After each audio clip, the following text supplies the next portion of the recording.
Belarus clears migrant camps at border as first repatriation flight leaves for Iraq. The move comes just 2 days after a dramatic flare-up in violence between migrants, who tried to breach the razor-wire border fence. Polish officers responded with a volley of water cannons and tear gas. Belarusian border guards have moved all remaining migrants from the Bruzgi-Kuźnica crossing to a nearby warehouse, which has been converted into an ad hoc processing center. And though the shelter has offered a reprieve from below-zero temperatures and rough living conditions in the short term, Belarus has yet to lay out what comes next for migrants who flew to Minsk in the hope of making it to Europe and a better life. Many now fear their new accommodation is just a first step in the deportation process. Before my children die, we need help. I have message, we want to go to Germany, she said. On Thursday, the Iraqi government began to repatriate citizens who requested to leave. More than 400 Iraqi citizens who were transferred from Belarus border to the capital Minsk were evacuated on an Iraqi airways on Thursday, the Iraqi Transportation Ministry said in a statement. While some have agreed to go home, most still insist on being allowed to continue their journey west, primarily to Germany, a spokeswoman for Belarus President Alexander Lukashenko said on Thursday, adding that they would not be pushed to their home countries unwillingly.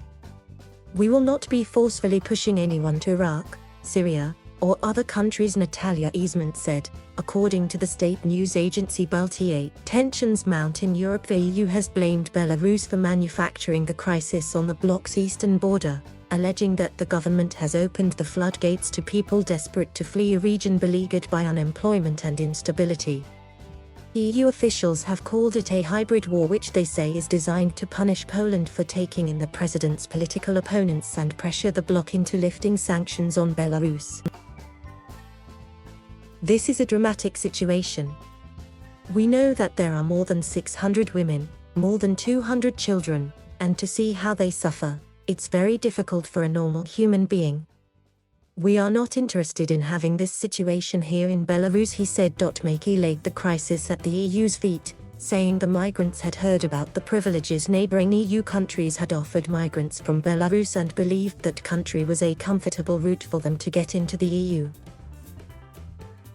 Russian President Vladimir Putin on Thursday criticized Poland, accusing the government of using the migrant crisis to stir up new tensions in the region. The deteriorating conditions on Europe's doorstep underline the grim human toll of the geopolitical deadlock playing out between Belarus, an ally of Russia, and Poland, a member of the EU bloc and NATO.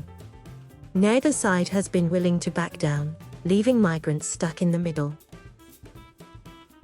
At least 9 people have died on the border in recent weeks, many from hypothermia, according to the Polish border guard agency. Ahmed al-Hassan, a 19-year-old Syrian man who drowned in a river last month while trying to cross from Belarus, was buried in a small town in northeast Poland on Tuesday. His grieving family in Syria watched the torchlit funeral service via video link. And even for those who have crossed into Poland, it's uncertain whether they'll be allowed to stay. Poland is under fire by international aid organizations who say they are violating international law by pushing asylum seekers back into Belarus, instead of accepting their applications for international protection. Poland stands by its actions, saying they are legal. But that option looks incredibly unlikely.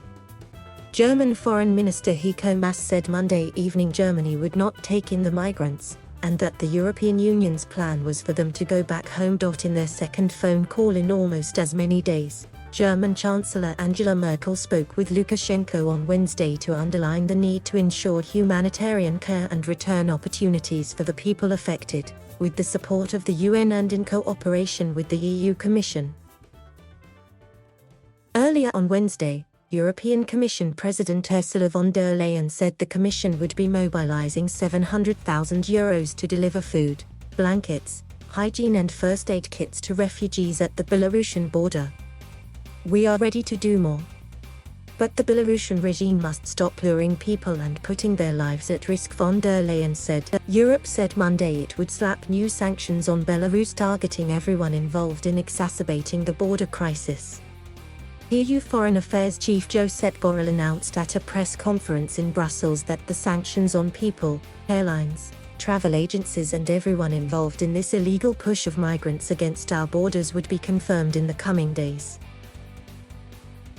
It will be the fifth round of sanctions on Belarus by the EU following a disputed presidential election and crackdown on dissidents. Lukashenko's government has repeatedly denied such claims, instead blaming the West for the crossings and accusing it of poor treatment of migrants. Warsaw, meanwhile, has tried to keep the crisis from view, blocking the Polish side of the border to journalists, aid workers and doctors amid an extended state of emergency. We have food, we have bed. Many of the migrants say they traveled to Belarus in search of employment opportunities, medical care for family members, and a more stable life in Europe. Hussein's family embarked on the journey from Iraqi Kurdistan because of her son, whom she said needs surgery for a back condition. As he, who has splints on his legs, can't walk. It's those hopes and dreams that have kept people here in spite of the conditions. I wish to go to Germany.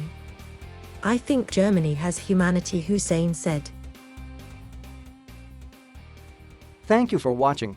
Please subscribe.